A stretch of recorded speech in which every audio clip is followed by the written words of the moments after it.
Dans cette vidéo, nous allons parler de comparaison entre série et intégrale.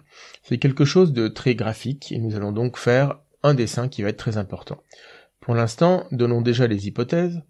Nous utilisons pour la suite une fonction f réelle, dont l'ensemble d'arrivée et de départ est r+, et nous allons supposer qu'elle est continue et décroissante.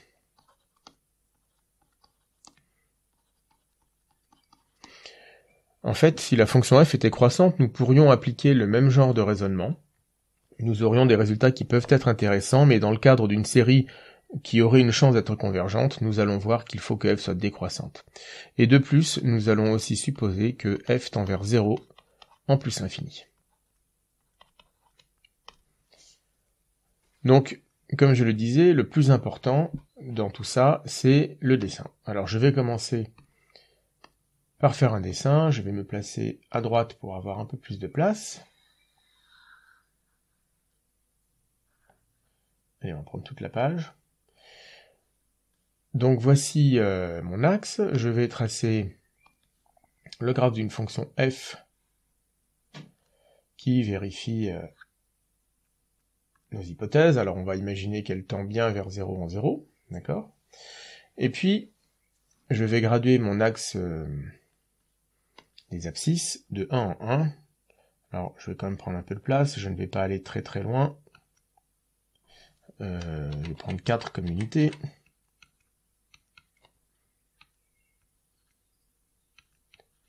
Et puis nous allons maintenant nous intéresser à la série somme des f de n quand n va être un entier. Et nous allons mettre cette série en relation avec l'intégrale de f. Alors regardons une première somme. Nous allons prendre la somme Sn égale à la somme pour k allant de 1 à n plus 1 des f de k, et une deuxième somme S'N qui elle sera égale à la somme pour k allant de 0 à n des f de k. Et donc la construction que nous allons faire est très proche de la construction que nous faisons dans la méthode des rectangles. Alors la première, pour cette première somme, Sn, je vais dessiner un rectangle.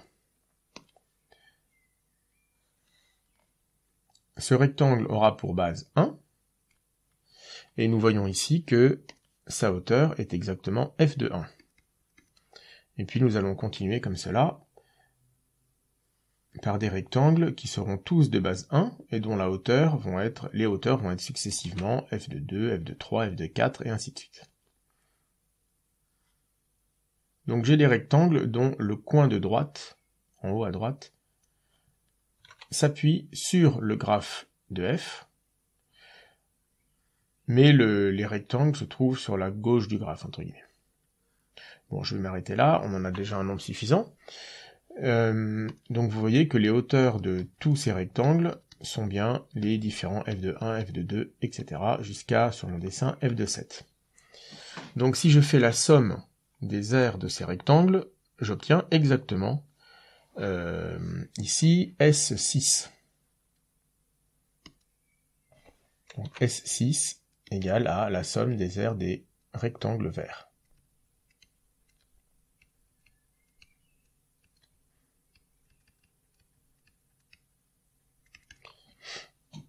Et on voit d'ailleurs tout de suite graphiquement que l'aire de ces rectangles verts est bien inférieure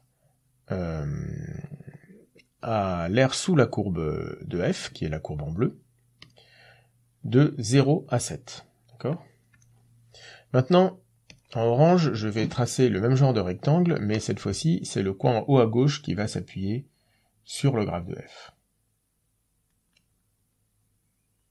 Alors, il faut imaginer ici que le rectangle orange va jusqu'en bas, mais pour que ce soit, si je vais jusqu'en bas, c'est peut-être... ouais, c'est pas mal comme ça aussi. Donc nous avons tous ces rectangles-là. Je vais m'arrêter au même endroit, à savoir ici. Alors là, nous voyons que si je regarde la hauteur de ces différents rectangles, ils ont déjà tous pour base 1, bien sûr, mais le premier rectangle a pour hauteur f de 0, le second f de 1, jusqu'au tout dernier ici, qui a pour hauteur f de 6. Donc en orange, nous avons S'6, qui est la somme des aires des rectangles orange.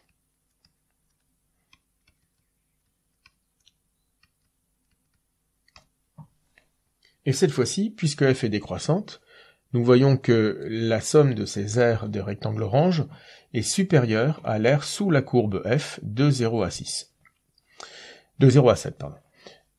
Et bien voilà, toute la méthode de la comparaison en série intégrale est résumée ici. Donc maintenant, nous allons uniquement écrire les calculs et les encadrements qui vont traduire en équation, si vous voulez, ce dessin. Donc prenons un entier n, et ensuite un entier k compris entre 0 et n.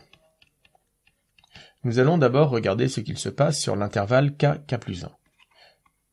Donc comme f est décroissante, pour tout t appartenant à k plus 1, nous avons f de k plus 1 inférieur ou égal à f de t, inférieur ou égal à f de k. Et nous allons maintenant intégrer cette relation sur l'intervalle k plus 1. Donc l'intégrale de f de k plus 1 dt est inférieure ou égale à l'intégrale de f de t dt, qui elle-même est inférieure ou égale à l'intégrale de f de k dt. Bien sûr, f de k plus 1 et f de k sont deux constantes, et l'intervalle k plus 1 est de longueur 1. Donc les intégrales de gauche et de droite sont tout simplement égales à f de k et f de k plus 1.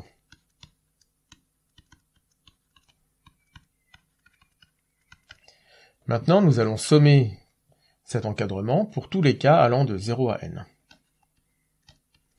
Nous obtenons donc somme pour k allant de 0 à n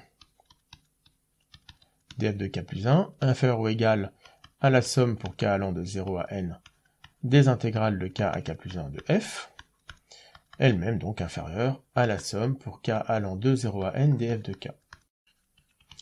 Donc après un décalage d'indices, nous obtenons pour la somme de droite la somme pour k allant de 1 à n plus 1 df de k, qui est inférieure ou égale, grâce à la relation de Chasles, à l'intégrale de 0 à n plus 1 de f, elle-même inférieure ou égale à la somme pour k allant de 0 à n df de k. Alors ici, nous remarquons que la somme de gauche, c'est celle que nous avons appelée Sn, et celle de droite, c'est celle que nous avons appelée S'N, et nous avons ici le premier encadrement de ce que nous appelons donc la série comparaison intégrale. La comparaison série intégrale, pardon. Nous allons nous resservir de cet encadrement par la suite.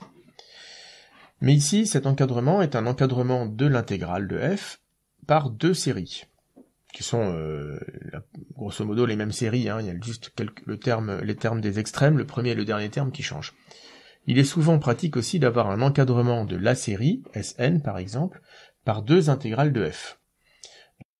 Donc pour obtenir un encadrement de Sn par deux intégrales, je vous propose de faire un petit retour sur ce premier dessin que j'ai légèrement modifié. Nous avons ici 6 rectangles verts, et si je fais la somme des aires de ces 6 rectangles verts, j'obtiens exactement S5. Nous voyons ici très clairement que la somme de ces rectangles en vert est inférieure ou égale à l'intégrale de f de 0 à 6. D'accord ? Ce qui correspond ici donc à cette partie du graphe de f. Très bien. Maintenant, je remarque que si je copie ces rectangles et que je les déplace, je les décale de 1 vers la droite, voilà, et que je les mets en orange, qu'est-ce qu'on obtient? Nous obtenons exactement les rectangles orange de tout à l'heure, c'est-à-dire qu'il manque le premier rectangle à gauche entre 0 et 1, mais sinon nous avons les mêmes rectangles. Et cette fois-ci, rien qu'en ayant décalé ces rectangles, cette somme, évidemment, enfin l'aire de ces rectangles est toujours la même, c'est toujours la somme S5. Mais cette fois-ci, elle est au-dessus du graphe de f, pour x allant de 1 à 7. Donc S5 est supérieur à l'intégrale de f de 1 à 7. Et nous allons montrer par le calcul ce deuxième encadrement. Donc pour ça, nous allons réutiliser l'une des inégalités que nous avions tout à l'heure, celle-ci. Mais au lieu de la sommer de 0 à n, nous allons la sommer de 1 à n plus 1. Donc en sommant étoile de 1 à n plus 1, nous obtenons le résultat suivant. Donc le membre de gauche ici, grâce à la relation de Schall, nous voyons qu'il est égal à l'intégrale de 1 à n plus 2 de f. Et le membre de gauche, c'est donc la somme pour k allant de 1 à n plus 1 df de k,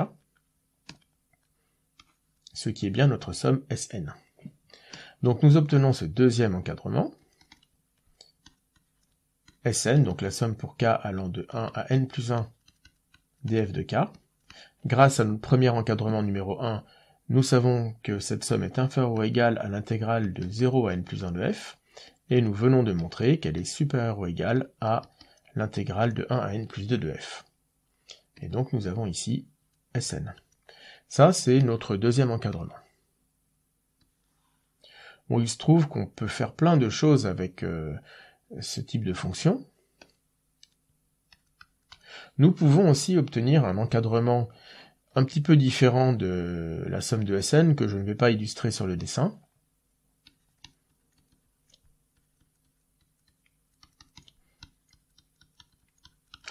Je repars de l'inégalité de gauche de l'encadrement numéro 1. Donc dans l'encadrement 1, l'inégalité de gauche, elle est valable pour tous les entiers n. Donc, au rang n-1, qu'est-ce qu'elle nous donne? Elle nous donne que la somme pour k allant de 1 à n de f de k, qui est donc Sn-1, est inférieure ou égale à l'intégrale de 0 à n de f.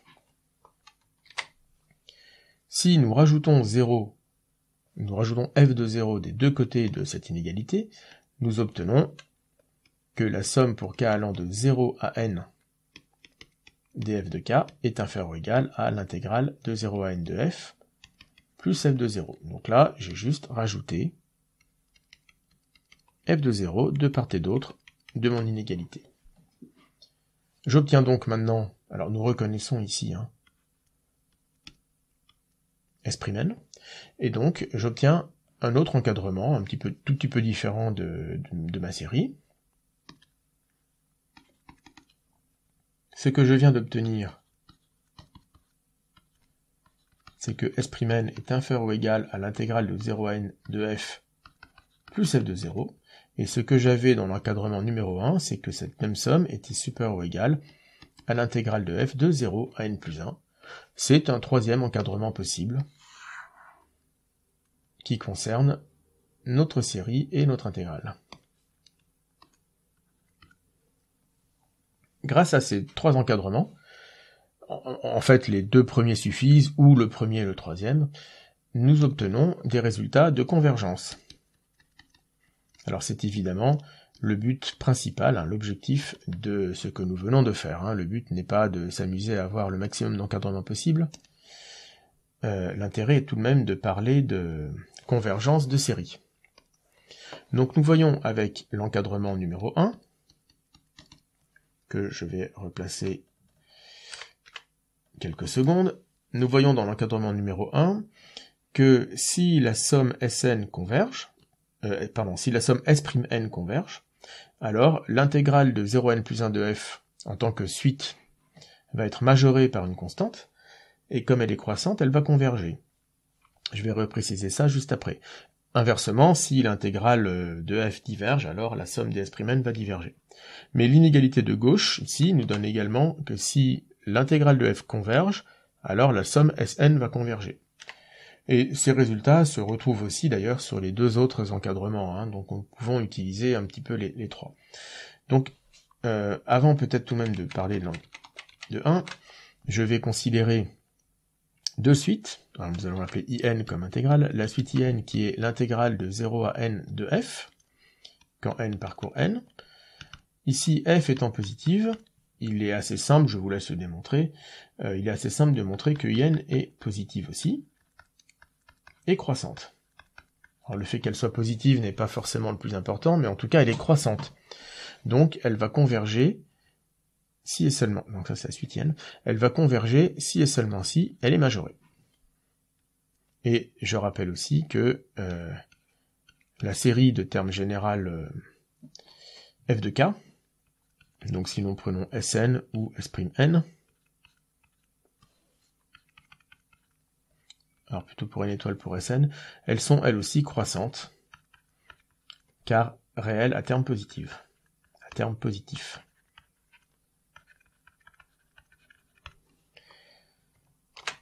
Donc avec l'encadrement 1, si la série Sn, S'N converge, elle est majorée par sa somme.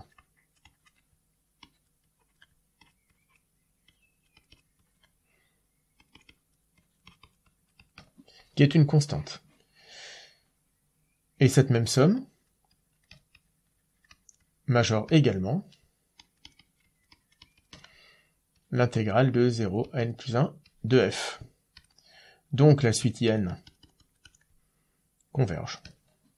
Donc nous avons un premier résultat, si la série converge, l'intégrale converge.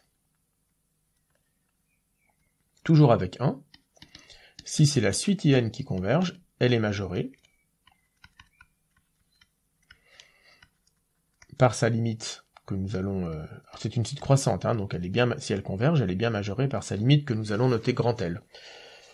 En seconde année, cette limite, vous la noterez, comme exactement, en suivant le même principe que les séries, vous la noterez intégrale de 0 à plus l'infini de f. Mais pour l'instant, c'est hors programme.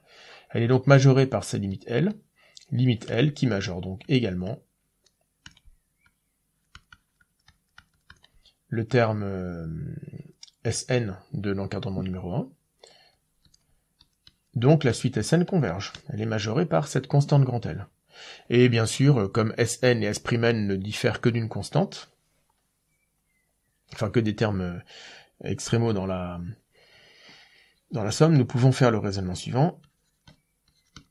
S'N est égal à f de 0 plus Sn moins f de n plus 1. Or, f de n plus 1 tend vers 0, c'est là que nous avons besoin de l'hypothèse que f tend vers 0. Donc nous voyons que la somme S'N converge également. D'accord? Alors je n'en dis pas plus, mais évidemment, soit en contraposant ces résultats-là, soit en réutilisant d'autres inégalités de nos encadrements, nous avons montré de toute façon l'équivalence entre la convergence de la suite et la convergence.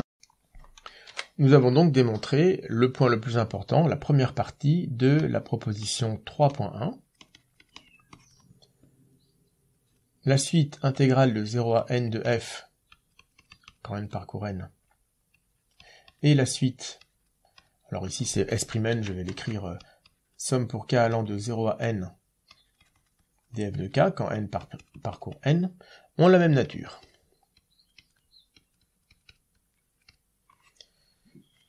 Nous voyons qu'il y a un résultat supplémentaire dans la proposition 3.1. Alors je vais l'écrire ici. De plus, si un est égal à la suite que nous allons définir par la différence entre les deux suites que je viens de dénoncer en haut, c'est-à-dire somme pour k allant de 0 à n df de k moins l'intégrale de 0 à n de f, alors la suite un converge. Alors nous allons démontrer ce point-là. Pour cela, nous allons montrer que la suite un est décroissante et minorée. Alors elle est minorée par 0. Pour cela, regardez l'encadrement numéro 3, l'inégalité de gauche. Nous allons enlever l'intégrale de 0 à n des deux côtés de cette inégalité de gauche. Donc, en effet, nous avons déjà cette inégalité.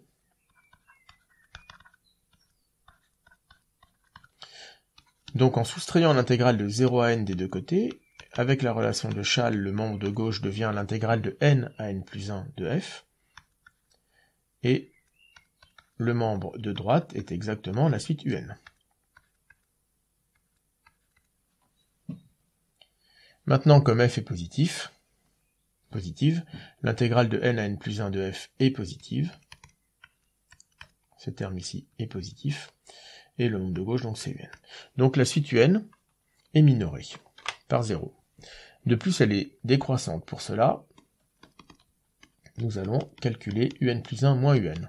Donc un plus 1 moins un, c'est la somme pour k allant de 0 à n plus 1 de f de k, moins l'intégrale de 0 à n plus 1 de f, moins l'intégrale pour k allant de 0 à n df de k, plus l'intégrale de 0 à n de f. Si je soustrais une somme à l'autre, il ne me reste que le terme f de n plus 1. Et la deuxième intégrale, nous obtenons moins l'intégrale de n à n plus 1 de f. Et ce terme est négatif. Pourquoi? Eh bien, revenons là encore un tout petit peu avant. C'est exactement, justement, l'inégalité étoile qui est... alors non, pardon, c'est l'autre qui se trouve juste ici. Je vais provisoirement l'encadrer. Cette inégalité-là, pour k est égal à n, nous dit que f de n plus 1 est inférieur ou égal à l'intégrale de n à n plus 1 de f. Et c'est exactement ce que nous avons ici. D'accord? Donc, ici, un plus 1 moins n est négatif. Un, la suite un est décroissante et minorée. Elle converge bien. Donc pour conclure cette vidéo, nous allons donner deux exemples d'utilisation de cette comparaison série intégrale. Le premier exemple est ultra classique, nous l'avons déjà abordé en cours, en exercice, en DM, c'est la divergence de la série des 1 sur n et l'introduction de la constante de l'air, car nous allons comparer cette série à la fonction log qui est obtenue dans l'exercice que nous allons faire comme intégrale de la fonction 1 sur x. Et le deuxième exemple, ce sera l'étude des séries de Bertrand, qui vont généraliser encore les séries de Riemann. Donc un premier exemple ultra classique, la fameuse constante de l'air. Donc je ne refais pas tous les calculs précédents, ils vont s'appliquer directement à la fonction f que je définis ici, qui est la fonction de r+, dans r+, qui à x associe 1 sur 1 plus x. Alors elle vérifie bien les hypothèses, elle est décroissante, elle est continue, et elle tend vers 0 en plus infini.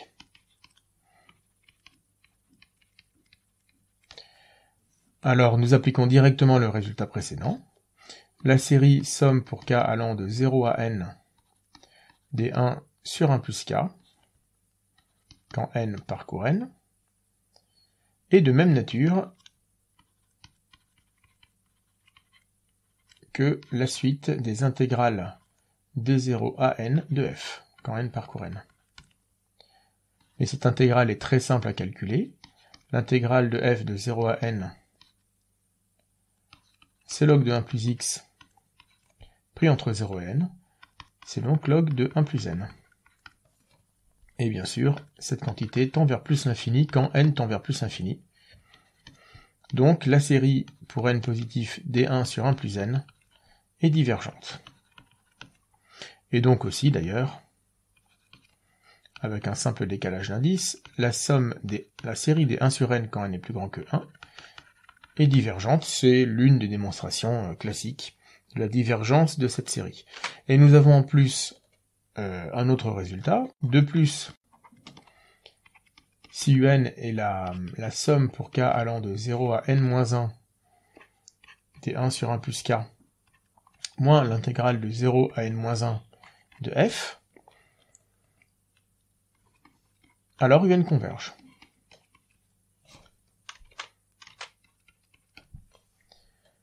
Et sa limite est appelée constante de l'air, vers une constante gamma, qui est dans R+, appelée constante de l'air.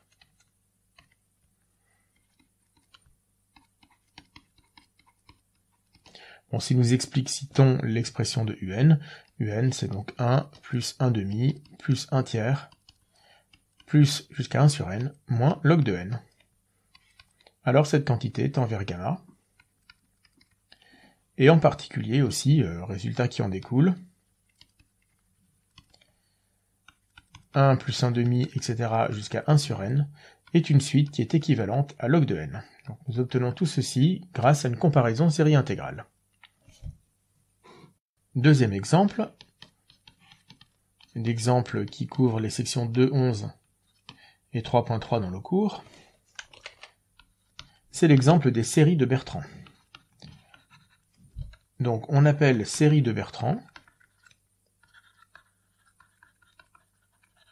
toute série de la forme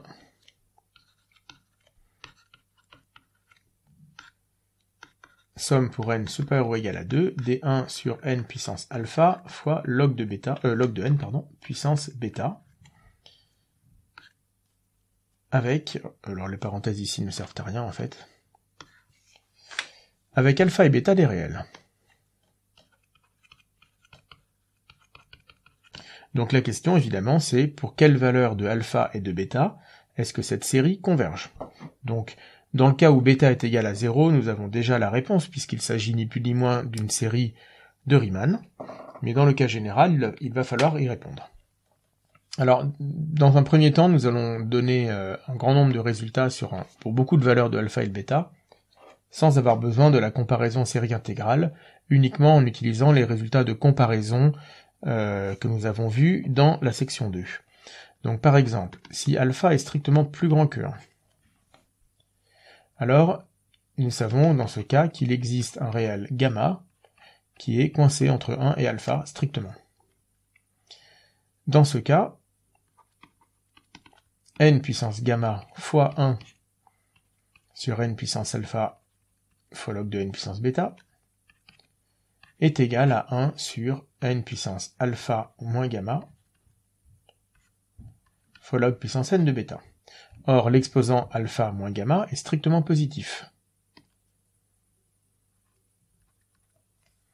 Donc nous savons que cette suite, cette quantité, tend vers 0 quand n tend vers plus infini. Donc le terme général de notre série de Bertrand est un petit taux de 1 sur n gamma, avec gamma strictement plus grand que 1. Alors ici il s'appelle gamma, mais finalement nous utilisons ici la règle du n alpha un. Alors là ce sera la règle du n gamma un. Comme gamma est strictement plus grand que 1, la série de Riemann des 1 sur n puissance gamma converge, et donc par comparaison avec un petit taux, notre série de Bertrand converge.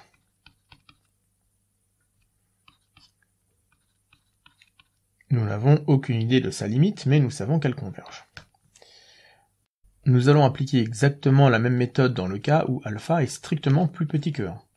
Dans ce cas, il existe un réel gamma entre alpha et 1 cette fois-ci, et à ce moment-là, n puissance gamma fois 1 sur n puissance alpha fois log de n puissance bêta est égal à n puissance gamma moins alpha divisé par log de n puissance bêta, mais cette fois-ci, l'exposant au numérateur est strictement positif. Donc le numérateur tend vers plus infini, le dénominateur est un logarithme, donc finalement, quel que soit bêta, quelle que soit la limite du dénominateur, que ce soit l'infini ou 0, c'est le numérateur par croissance comparée qui va l'emporter, et donc cette suite tend vers plus infini. Donc cette fois-ci, c'est le terme en 1 sur n puissance gamma, qui est un petit taux du terme de la série de Bertrand. Or, cette fois-ci, gamma est strictement plus petit que 1, donc la série de Riemann des 1 sur n puissance gamma diverge, et par comparaison, la série de Bertrand diverge aussi.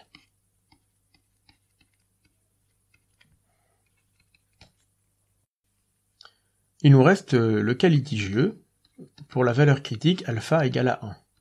Dans ce cas, le terme général de la série de Bertrand est égal à 1 sur n fois log de n puissance bêta. Premier cas relativement simple à étudier, si bêta est inférieur ou égal à 0, alors log de n puissance bêta tend soit vers 1, soit vers 0 en plus infini.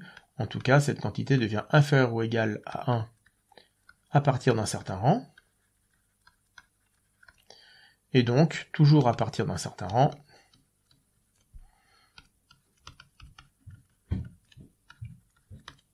un devient supérieur ou égal à 1 sur n. Or, la série d1 sur n diverge. Donc, la série de Bertrand diverge aussi. Ensuite, traitons le cas où bêta est strictement positif. Alors, nous pouvons tout de suite regarder le cas où bêta est égal à 1. Alors, vous voyez qu'on commence à ramifier. Il y a beaucoup de sous-cas. Je vais peut-être d'abord parler du cas où bêta est égal à 1. Donc, si bêta est égal à 1, un est égal à 1 sur n log de n. Si nous considérons f la fonction qui a x associe 1 sur x log de x, eh bien, cette fonction f est continue. Alors, elle va être définie non pas sur R+, mais seulement à partir de 1, sur 1 plus l'infini ouvert à valeur dans R+. Mais finalement, ça ne change pas grand-chose à tout ce que nous avons fait au début de cette vidéo. La comparaison série intégrale demeure, mais il faut tout décaler. La somme ne commencera qu'à 2 au lieu de commencer à 1, et les intégrales ne commenceront qu'à 1. En tout cas, f est continue, elle est décroissante, et elle tend vers 0 en plus infini. Donc nous pouvons appliquer les comparaisons série intégrale. La série de Bertrand somme des un, pour n supérieur ou égal à 2, a la même nature que la suite des intégrales de 2 à n de f, quand n parcourt n. Or, nous pouvons calculer ce terme-là.